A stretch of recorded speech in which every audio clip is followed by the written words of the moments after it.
Niining panahon nga ang putling ebanghelyo gihagit sa mga hiwi nga pagtulunan. Kinahanglan mubarog ang mga tinunan ni Kristo sa pagpakigbisog sa paglaban sa pagtuo nga makausa ug alang sa tanang panahon gihatag sa Dios ngadto sa iyang katawhan. Maoy hinungdan nga namugna kining tulumanon ang putling ebanghelyo. 30 minutos nga pagsabwag sa tinuod nga ebanghelyo kauban ni Pastor Jeremias Hangad. Ang putling ebanghelyo tulumanon nga gihatod kaninyo sa Unidos Community Bible Fellowship sa Unidos Plaridel, Misamis Occidental. Ang putling ebanghelyo, ang putling ebanghelyo, ang putling ebanghelyo.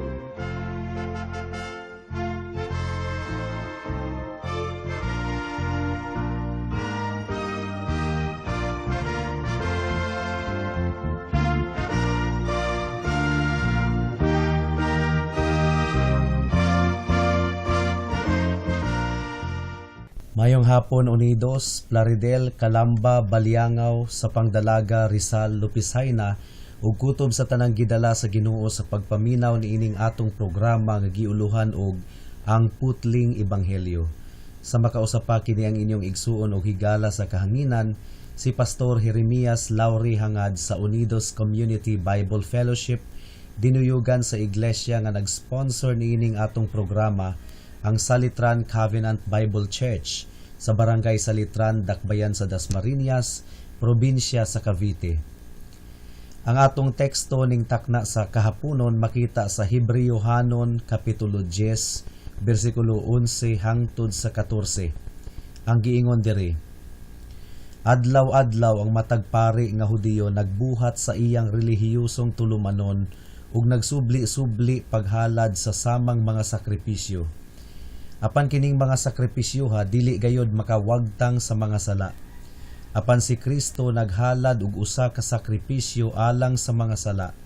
Kining sakripisyoha epektibo hangtod nagayod sa kahangturan.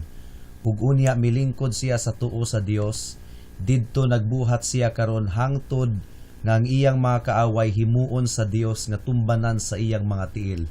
Busa pinaagi sa usa ka sakripisyo, gihingpit niya hangtod sa kahangturan kadtong nahinluan sa sala. Hebreo-hanon Kapitulo 10, versikulo 11 hangtod sa 14. Atong gisaulog karong semanaha ang Semana Santa. Makaguol lang tungod kay ang Semana Santa sa Pilipinas napuno sa mga tuo-tuo sama sa dili paggamit og kutsilyo kay kun masamad ta dili kuno maayo. Bawal pud mukaon og karne sa Biyernes Santo kay patay na kuno si Jesus. Mga kahigalaan, kapila man di ay namatay si Jesus kada tuig? Kausara siya namatay, 2,000 na katuig kapin ang milabay. Ug dugay ra pud siyang nabanhaw, 3 ka adlaw human siya namatay. Mao nga ning takna sa kahaponon, buot kong masabta natong tanan nga ang sentro sa Semana Santa mao ang pagsakripisyo ni Jesus sa iyang kaugalingon aron mahugasan ang mga katawhan gikan sa sala pinaagi sa iyang balaang dugo nga giula didto sa cross sa Kalbaryo. Adunay duha ka bahin ang atong pagtuon sa atong teksto ning takna sa kahaponon. Una, ang doktrina sa atoning sacrifice of Jesus o sakripisyo ni Jesus nga nagtabon ug naghugas sa sala. Ikaduha, unsa may mga benepisyo nga atong madawat gikan sa atoning sacrifice of Jesus. Sumudangat na kita sa unang punto. Ang sakripisyo ni Jesus nga nagtabon ug naghugas sa sala.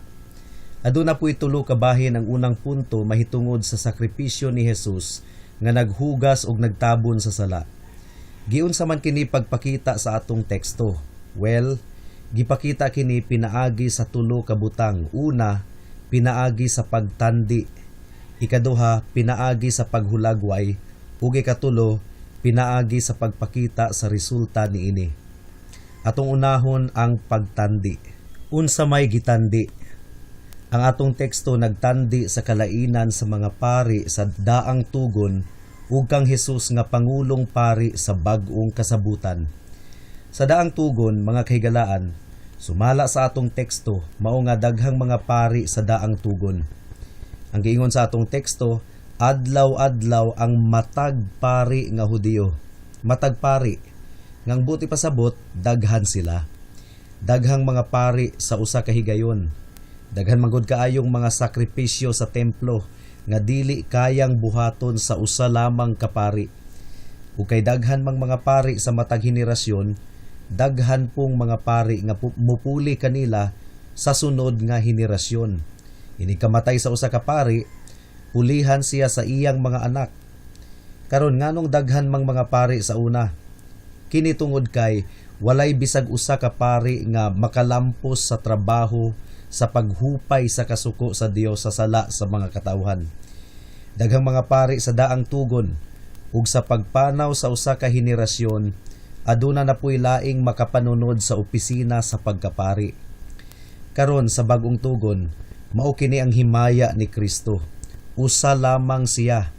Siya lamang ang bugtong pari sa bag-ong kasabutan. Kaniadto man gud mga kahigalaan, ang mga halad sa mga pari dili kumpleto. Mao nga nagsubli-subli ang paghalad nila sa samang mga sakripisyo. Apan sa bag-ong kasabutan, si Kristo lamang ang pangulong pari. Natapos na ang iyang trabaho sa paghalad alang sa sala sa mga katawhan. Didto sa cross, misinggit siya og natapos na. Buti pasabot, natapos na ang iyang halad aron hingpit nga malukat ug matubos ang mga katawhang nagsalig kaniya. Mao nga karon naglingkod siya sa tuo sa Dios. Sa mas halapad pagayod nga pagtandi, mamatikda nato nga sa daang tugon, tungod kay daghan mang mga pari didto, daghan usab ang mga sakripisyo ug halad alang sa mga kasalanan.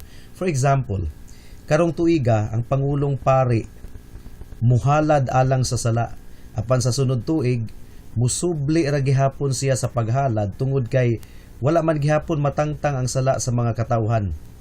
Ang adlaw sa pagtubos o kining gitawag nila Day of Atonement sa mga Hudiyo, gisaulog nila sa matag tuig ug kanunay nagpahinumdom ang maong kasaulugan sa kasalanan sa mga Israelita. Adunay adlaw sa pagtubos ni adtong miaging tuig. Apan ang mga katawhan wala gihapon mapasaylo ug mao nga kinahanglan gihapong sa ulugon ang adlaw sa pagtubos karong tuiga. So gasubli-subli lang yun gabalik-balik lang kini kada tuig. Ug dili lang na mga kahigalaan, kada adlaw pod nga ginaremind ang mga katawhan mahitungod sa kabug-aton sa ilang mga sala. Pinaagi sa mga halad kada buntag ug kada gabii didto sa sulod sa templo. Ma-imagine ninyo nga kalas kaayo sila og mga karniro kada adlaw. Kada adlaw sa sulod sa templo, adunay ihawon nga karniro, mga biktimang karniro gumikan sa sala sa mga katawhan. Apan bisan pa niana, ang kasuko sa Dios batok sa sala wala gihapon mahupay. Apan dalaygon ang Dios sa bag-ong kasabutan, ang atong Ginoong Hesukristo, ang kordero sa Dios nga nagwagtang sa kasalanan sa kalibutan, siya ang gihalad didto sa krus, kausa lang. Ug kadtong usa ka sakripisyo ni Jesus nagkumpleto sa misyon nga mahupay ang tanang kasuko sa Dios batok sa sala sa mga magtotoo. Walay ikatandi sa sakripisyo sa atong Ginoong Hesukristo. Dalaygon kaayo ang Ginoo. Sundi pagayod ninyo sa mas lapad pagayod ang pagtandi nato sa daang tugon ug sa bag-ong tugon. Obserbahin ninyo ang giingon sa nahasulat sa Hebreyohanon nga kadtong ginasubli-subli nga mga paghalad dili gayod makapapas sa sala. Buta na lang gayod ang mag-isip nga makapapas kadtong tanan sa sala. Unsaon man sa pagpapas sa dugo sa mga baka ug sa mga kanding ang sala. Tinuod nga ang prinsipyo sa substitution o kapuli gipakita ni adtong mga balaudnon nga mga sakripisyo, katong sakripisyo sa mga baka ug karnero. Apan hangtod didto lamang taman, kadtong maong mga halad dili gayud maka-provide og actual nga substitute o kapuli. Unsaon man pagpuli ni adtong mga halara nga mga hayop raman kadto. apan ang hingpit nga paghupay sa kasuko sa Dios batok sa sala anaa lamang sa hingpit nga halad ni Kristo pinaagi sa iyang balaang dugo. Mao lamang kadto ang nagbayad sa kinatibuk-an gayod sa tanang silot sa sala. Mamatikdan ninyo mga kaigsuunan nga ang mga pulong nga gigamit sa atong teksto mao kini kadtong nagsubli-subli nga mga halad sa samang mga sakripisyo dili gayod makapapas sa sala. So klaro kaayo sa pinulungang Griego ang gigamit nga pulong dili gayod makahukas sa sala. Nga mura baog ang sala sama sa panapton nga napuno og hugaw ug mantsa. Walay gahom nga anaa sa ilang mga halad nga makatangtang sa mantsado nga mga sapot. Apan bisan pa niadtong tanan mga kahigalaan, nagkugi gihapon ang mga pari sa ilang tulumanon. Tungod kay ang matag usa kanila sumala sa atong teksto nagbarog sa matag adlaw.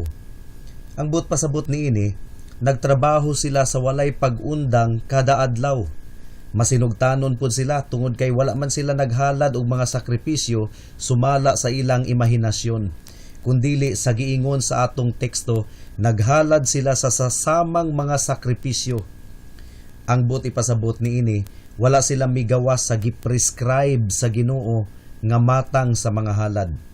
Wala sila nagbuot-buot og halad og bisag unsa, kundili sumala sa klaro kaayo nga giprescribe sa Ginoo. So kadtong mga paria, mga kugihan, makanunayon ug masinugtanon. Ug ang prinsipyo sa kamatuoran anaa sa ilang mga halad. Unsa man ang prinsipyo? Unsa pa man di ay kundili ang doktrina sa substitution o kapuli. Apan bisan pa niadtong tanan, nagpabilin gihapon sa ilang mga konsensya ang ilang mga sala tungod kay kadtong mga halara dili hingpit. Karon atong tun-an ang kinaiyahan sa sakripisyo ni Hesukristo. Klaro kaayo nga ang iyang pagkapari personal, anaa lamang kaniya. Siya lamang ang bugtong pari nga nagwagtang sa tanang sala. Niadtong mibarog siya sa altar, nag-inusara lamang siya. Wala siya'y kauban, siya lamang ang nag-antos. Wala na lain pang nakigbahin sa iyang mga pag-antos didto sa krus. Dili tinuod mga kaigsuunan ha, nga nakigbahin si Maria sa mga pag-antos ni Jesus. Nga ang kaguol ni Maria makatubos pud sa sala, dili ka na tinuod. Dili pwedeng itandi ang pag-antos ni Jesus sa kaguol nga gibati ni Maria. Ang giingon sa Hebrewhanon kapitulo 9 bersikulo 22, kung walay pag-aga sa dugo, walay kapasayloan sa sala. So, dugo ang gikinahanglan, dili luha. Si Maria wala nagpaagas og dugo, mihilak lang siya niadtong gilansang si Jesus, apan mihilak usab ang ubang mga kababayen-an sa Jerusalem. Si Jesus lamang ang nagpaaga sa iyang dugo, isip hingpit nga bayad sa sala. Hinaot nga masabtan ninyo kini mga kahigalaan. Pila man kahalad ang gikinahanglan. Ang tubag sa Biblia mao kini, usa lamang kahalad. Mao nga kausa lang namatay si Jesus, dili kanunay, dili kadatuig. Ang giingon sa atong teksto, kausa lamang alang sa tanang panahon. Sa daang tugon, pabalik-balik, pasubli-subli ang mga halad. Apan sa bag-ong tugon, kausa lamang. Ang bugtong halad ni Kristo pinaagi sa iyang dugo, kausa lamang, alang sa tanang panahon. Kanang mga nagpenitensya sa Biyernes Santo, nagpalansang sa krus sa pamasin nga makuha-kuhaan kuno ang ilang mga sala, nagbugal-bugal na sa kompleto og hingpit nga halad ni Jesus alang sa sala. Alang kanila kulang pagkadto, mao nga ila pong gipasakitan ang ilang kaugalingong lawas aron kuno makuha-kuhaan ang ilang mga sala. Pagbugal-bugal kana sa kamatayo ni Kristo mga kahigalaan. Karon unsa man ang bunga sa bugto nga sakripisyo ni Jesus? Mao kini ang ikaduhang bahin sa una natong punto. Ang atong teksto nagtudlo kanato sa tulo ka mga bunga ni adtong sakripisyoha. Una, bunga sa iyang kaugalingon. Ikaduha, bunga sa iyang mga kaaway. Ug ikatulo, bunga sa iyang mga katawhan. Atong unahon sa pagpasabot ang unang bunga, ang bunga ngadto sa iyang kaugalingon. Human nga mahalad niya ang bugtong sakripisyo alang sa kasalanan, milingkod si Jesus hangtod sa kahangturan sa tuo sa Dios. Mao kini giingon sa atong teksto. Ang matag pari ilalom sa daang tugon nagbarog, apan si Jesus milingkod. O kining maong postura nagtudlo kanato nga natapos na gayod ni Kristo ang iyang misyon sa pagtubos ug paglukat sa iyang mga katawhan. Dili susama sa una nga nagpabilin ang mga pari nga nagbarog, kay wala man gayod sila makatuman sa misyon sa paghupay sa kasuko sa Dios batok sa kasalanan. Apan wala mapalpak si Jesus sa iyang misyon, mga kahigalaan. Mao nga milingkod siya pagkahuman sa sakripisyo nga iyang gihimo didto sa tuo sa Dios. Gisulti pod sa atong teksto kanato kung asa ang lingkuranan ni Kristo. Ang giingon diri, milingkod siya sa tuong kamot sa Dios. Nagpasabot kini nga naangkon ni Kristo ang pinakataas nga himaya. Again, sa mga nagtuo nga si Kristo dili Dios, tanawa lang ninyo ang dapit nga gilingkuran ni Kristo sa tuong kamot sa Dios. It indicates equality with God. To sit at God's right hand means to possess equal authority with God. Walay nakarecord sa Biblia nga ang mga anghel milingkod sa tuong kamot sa Dios. Si Kristo lamang tungod kay siya mao ang hari sa tanang mga hari. Mao kini ang bunga sa pagsakripisyo ni Jesus sa iyang dugo alang sa iyang kaugalingon. Karon sa ikaduhang bunga sa pagsakripisyo ni Jesus, tanawo nato kung unsay epekto niini sa iyang mga kaaway. Unsa may giingon sa atong teksto, paminawan ninyo mga kahigalaan, didto nagbuhat siya karon hangtod nga ang iyang mga kaaway himuon sa Dios nga tumbanan sa iyang mga tiil. Nadugmok na sila. Ang sala nga mao ang lala sa kamatayon napapas na, ug ang balaod nga mao ang kusog sa sala natagbaw na didto sa krus sa Kalbaryo. Ug uban sa sala nga nawagtang na pinaagi sa kamatayon ni Kristo, gipulpog niya ang mga ngipon sa iyang mga kaaway. Niadtong gihalad ni Hesukristo ang iyang kaugalingon ngadto sa Dios, gituman niya ang karaan na kaayong saad sa Biblia nga ang binhi sa babayi magdugmok sa ulo sa halas. Gitumba ni Kristo sa iyang tiil ang ulo sa tiguwang na nga dragon ug iyang gidugmok ang gahom niini. Dili ta magpundo og dugay niini nga punto. Mudangat na kita sa epekto sa kamatayon ni Kristo ngadto sa iyang mga katawhan. Gipahibalo kita nga iya silang gihingpit. Gihingpit niya ang mga nahinluan sa sala. Pagkaanindot kaayo nga mga pulong. Ang tanang gipakamatyan ni Kristo nahingpit pinaagi sa iyang kamatayon. Ang but pasabot ni ini mga kahigalaan, gawasno na sila gikan sa guilt sa sala. Niadtong gipas-an ni Kristo ang ilang mga sala sa iyang mga abaga. Wala na nagpabilin pa ang sala nganha kanila tungod kay dili mahimo nga magpundo kini sa duha ka dapit sa susamang higayon. Kung gibutang kini sa abaga ni Kristo, wala na kini kanila. Gideklarar na silang walay sala sa korte sa Dios niadtong gipakamakasasala si Jesus ug giisip nga kauban sa mga makasasala tungod ug alang sa iyang mga katawhan. Niadtong si Jesus naganto sa silot gumikan sa kasalanan sa iyang mga katawhan, nawagtang na ang ilang mga sala ug ang pakigsaad sa Dios natuman. Unsa man ang iyang saad? Ang giingon sa Hebreyohanon kapitulo 8 bersikulo 12, ang ilang kasalaanan ug kalapasan dili ko na hinumduman pa hangtod sa kahangturan. Gisilhig na totally ang kasalanan. Natapos na ang paghugas. Gihingpit na ang mga katawhan ni Kristo pinaagi sa iyang kamatayon. So makadto ang kinatibuk-an sa unang punto sa atong pagpamalandong. Ang doktrina sa atoning sacrifice of Jesus o sakripisyo ni Jesus nga nagtabon ug naghugas sa sala. Karon ako pagayong gihangyo ang inyong mga igdulungog sa atong pagtuon sa mga benepisyo nga atong madawat gikan sa atoning sacrifice of Jesus. Kamo nga mga nangandoy nga makabaton og kinabuhing walay katapusan, paminaw kamo tungod kay alang kini kaninyo. matikdi nga ang kinatibuk ang tumong niini nga teksto adunay kalabutan sa mga makasasala. Ang bersikulo naghisgot mahitungod sa mga pari nga mga Hudiyo nga naghalad og mga sakripisyo alang sa mga sala. Ug sunod naghisgot usab kini mahitungod kang Kristo Jesus nga nagwagtang sa sala sa kalibutan. O kamo nga mga guilty, ang ebanghelyo alang gayud kaninyo, alang gayud kanatong tanan. Kung adunay uban kaninyo nga ang pamati sa inyong kaugalingon inosente, putli ug walay mantsa sa sala, wala na ko'y pulong sa paghupay alang kaninyo. Apan kamong mga nabugatan sa sala, ang ebanghelyo alang gayud kaninyo. Alang kaninyo ang pagkapari ni Jesus ug ang iyang substitutionary death.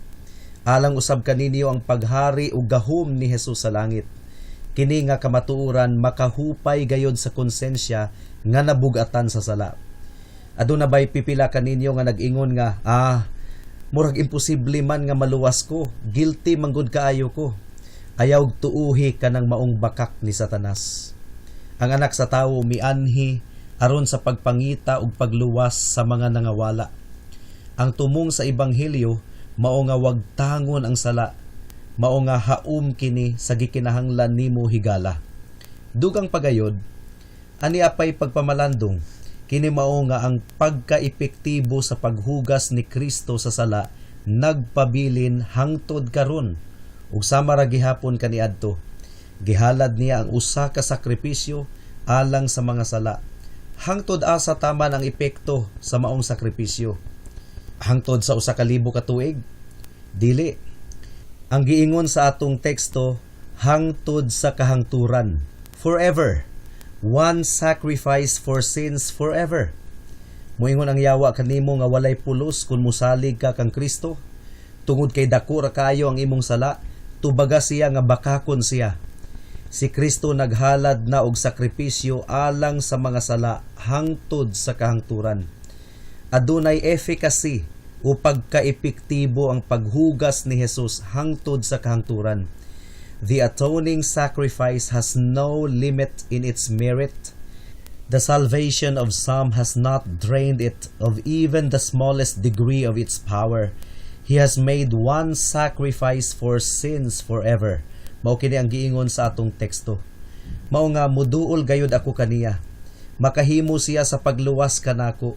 Makaluwas siya kanako bisan pa og makasasala ako sulod sa 70 na katuig karon. Muduol ako kaniya. Mupahulay ako nganha kaniya ug nganha kaniya lamang. O tuuhi kini higala. Kung imo kining buhaton, maangko nimo ang kinabuhing walay katapusan. Aduna pagayoy pamalandong, kung ikaw nawad-an na og paglaom, apan kung nangandoy ikaw nga maluwas, kinsa pa may imong saligan? Gihalad na ni Kristo ang iyang kaugalingon. Nag-anto siya og namatay puli kanato ug gibayaw ngadto sa kahimayaan. Kung dili ka makasalig kaniya, unsa pa may iyang mabuhat alang kanimo nga nabuhat naman niya ang tanan? Moanhi pa ba siya pag-usab ug mamatay og utro? Gibalibaran mo na siya karon. Balibaran gihapon nimo siya bisan pa og kaduha siya mamatay. Apan dili ka na mahitabo, mga kaigsuonan. Igo na ang iyang kamatayon, 2,000 kapin na katuig ang milabay. Kung tinuyo gayod ang imong pagpakasala ug pagsalikway kang Hesus, wala na nahabilin pang sakripisyo alang kanimo, kundili ang makalilisa nga kapungot ug paghukom sa Dios. Mao kini ang punto, ang paghugas nga makaluwas kanato available hangtod karon. Ayaw na og idilatar pa ang imong paghinulsol sa sala ug pagtuo kang Kristo ingon nga imong bugtong Dios ug manluluwas higala. Hinaot nga makapalagan mo ang kapahulayan nganha kaniya. Hinaot nga ipakita sa balaang espiritu kanimo nga si Jesus makahimo ug andam sa pagluwas kanimo. Ang bugtong lang nga gikinahanglan nimong buhaton mao ang pagtuo ug pagsalig kaniya. Simply trust in Him and you will be saved this afternoon, completely saved, perfected through His one sacrifice. Wala na'y buhaton pa ang manunubos nga may kalabutan sa kaluwasan. Naglingkod na siya ug dili na siya mubarog pa aron muhimo og lain pang sakripisyo. Natapos na ang iyang buluhaton sa paghugas sa sala ug gihingpit na niya ang buot niyang luwason. Ug kung dili ka motuog musalig kaniya, wala nay nahabilin pang dugang nga mga sakripisyo alang sa mga sala. Apan sa dugang pa, buot kong masabtan ninyo, mga minahal nga mga kaigsuunan diha kang Kristo. Ang atong Ginoong Hesukristo, human siya makahalad og sakripisyo alang sa mga sala hangtod sa kahangturan, milingkod. Kung ako magtotoo ni Kristo, mausab ka na ang akong postura. Kung ikaw magtotoo kang Kristo, mausab ka na ang imong postura, mulingkod usab ikaw. Ilalom sa balaod walay paglingkod. Sa ebanghelyo lamang ang adunay paglingkod, tungod kay natapos na ang paglukat ug pagtubos ni Jesus sa mga makasasala. Gihatagan na kita ni Jesus og kapahulayan. Natapos na ang pag-isip kanato nga walay sala, pinaagi kang Kristo. Lingkod Kristohanon, lingkod ug pahulay diha sa imong Ginoo. Tinuod makigbisog gihapon ikaw batok sa sala, apan ang guilt sa imong sala gipapas na ni Jesus. Ang imo usab nga postura kinahanglan nga adunay expectancy, umalaumon nga pagpaabot. Niadtong milingkod si Kristo, gilauman o gipaabot niya nga pagatumban sa iyang mga tiil ang iyang mga kaaway. Laumi usab o magtotoo ang adlaw nga mahimo kang hingpit nga gawasnon sa presensya sa sala sa imong kinabuhi. Oo, pakigbisog gihapon batok sa sala, apan laumi usab sa matag adlaw nga ikaw magmadaugon sama kang Kristo. Sa katapusan mga kaigsuunan, nagpabilin nga aduna lay duha ka posibilidad nga mahitabo kaninyo. It's either masud-ong nato si Kristo nga naglingkod sa tuong kamot sa Dios ug magmaya nga gibayaw siya sa hataas gayod, or else masud-ong nato siya nga adunay kalisang tungod kay ipahamtang niya kanato ang walay katapusang paghukom. Kung dili kita mutuo sa pagka-Dios ni Kristo, kung dili kita musalig kaniya ingon nga tigpataliwala, kung wala kitay kabahin sa iyang sakripisyo, kung atong batukan ang iyang ebanghelyo o maayong balita, kung nagdumili kita sa pagsunod kaniya, adunay lugar nga gihisgutan sa atong teksto nga atong punduhan. Ang mga tiil ni Kristo. Bugat ra ba kaayo ang mga tiil ni Jesus? Kadtong mga tiila gilansang didto sa cross, apan kung kadtong gilansang ang mga tiil mutunob kanimo higala, sigurado gayud ikaw nga madugmok. Wala nay mas makalilisang pa sa gugma nga mahimong kasuko. Ang lana humok og danlog, apan kung masunog kini hadlok kaayo. Padilaaba ang gugma ngadto sa kasina ug bagsik kaayo ang resulta niini. Pagbantay, kamo nga misalikway sa manluluwas. Tungod kay kung moabot ang adlaw sa iyang pagbalik, moabot siya nga adunay puthaw nga garote. Bisan pa ang iyang nawong nga punuunta og gugma, kaluoy ug kaaghop sa una niyang pag-anhi hangtod karon, mahimong puno sa kasuko ug terror. Ug sumala sa nahasulat sa Biblia, mao kini ang imong isinggit niadtuon niyang taknaa. Itago mi mga kabungturan, tabuni mi mga kabatuan, itago mi gikan sa nawong niya nga naglingkod sa iyang trono, ug gikan sa kapungot ug tunglo sa kordero.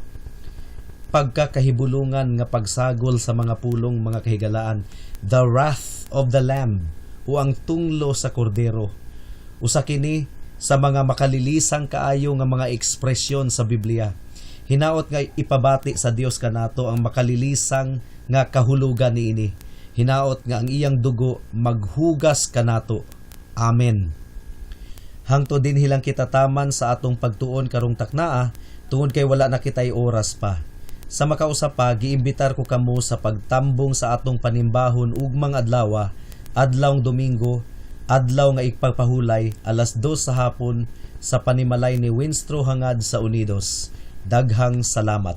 Alang sa dugang nga mga pangutana, mahimong mo text kang Pastor Jeremias hangad sa 0935 744 3030.